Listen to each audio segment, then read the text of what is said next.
আসসালামু আলাইকুম, রিচিস কুকিং কর্নারে সবাইকে স্বাগতম জানাচ্ছি।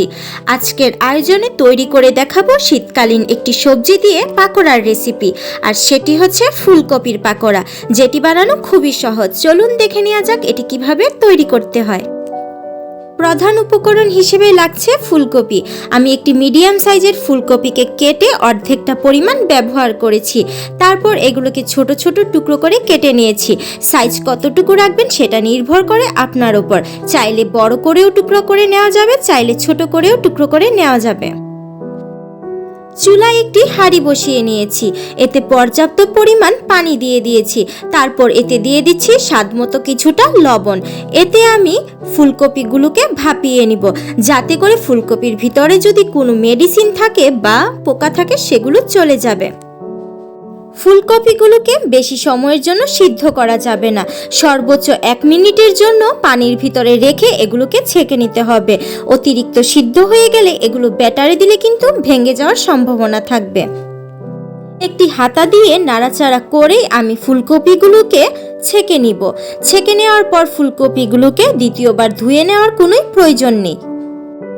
ছেঁকে নেওয়ার পর ফুলকপিগুলোকে ঠান্ডা করে নেওয়ার জন্য একটি সাইডে রেখে দিতে হবে। কোনোভাবেই অতিরিক্ত সিদ্ধ যাতে ফুলকপিগুলো না হয়ে যায় সেদিকে লক্ষ্য রাখতে হবে। চলে এসেছি ব্যাটার তৈরি করতে।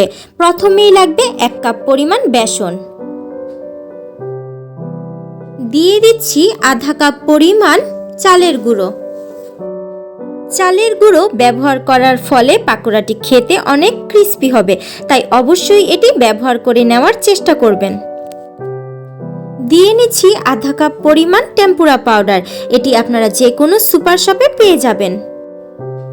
দিয়ে দিচ্ছি আধা চা চামচ পরিমাণ আদা বাটা, আধা চা চামচ পরিমাণ রসুন বাটা। লাল মরিচ গুঁড়ো দিয়ে দিচ্ছি হাফ টিস্পুন। চাইলে ঝালের পরিমাণ বাড়িয়ে কমিয়ে নিতে পারেন। পাকোড়া খেতে ঝালই ভালো লাগে, সেজন্য ঝালের পরিমাণটা একটু বেশি দিলে ভালো লাগে। চাট মশলা দিয়ে দিচ্ছি হাফ টিস্পুন। হলুদ গুঁড়ো দিয়ে দিচ্ছি হাফ টিস্পুন। ধনিয়া গুঁড়ো দিয়ে নিচ্ছি আধা চা চামচ পরিমাণ। জিরা গুঁড়ো দিয়ে দিচ্ছি হাফ টিস্পুন। লবণ দিয়ে দিচ্ছি স্বাদ মতো। যেহেতু ফুলকপিতেও কিছুটা লবণ ব্যবহার করা হয়েছে, সেহেতু লবণের পরিমাণটা বুঝে শুনে ব্যবহার করবেন। মিক্সড হার্বস দিয়ে নিচ্ছি আধা চা চামচ পরিমাণ। এটি যে কোনো সুপার শপে পেয়ে যাবেন। কালো গোলমরিচ গুঁড়ো দিয়ে নিচ্ছি হাফ টিস্পুন। বেকিং পাউডার দিয়ে নিচ্ছি হাফ টিস্পুন।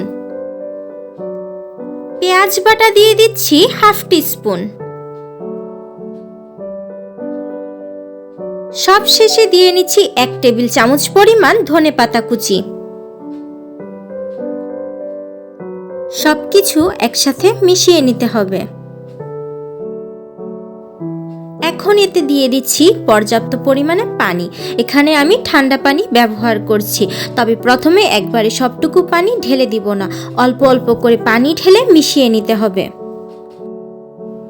এই ব্যাটারটি খুব বেশি ঘনও হবে না, খুব বেশি পাতলাও করে ফেলা যাবে না, তাই প্রথম থেকেই অল্প অল্প করে পানি নিয়ে মিশিয়ে নিতে হবে।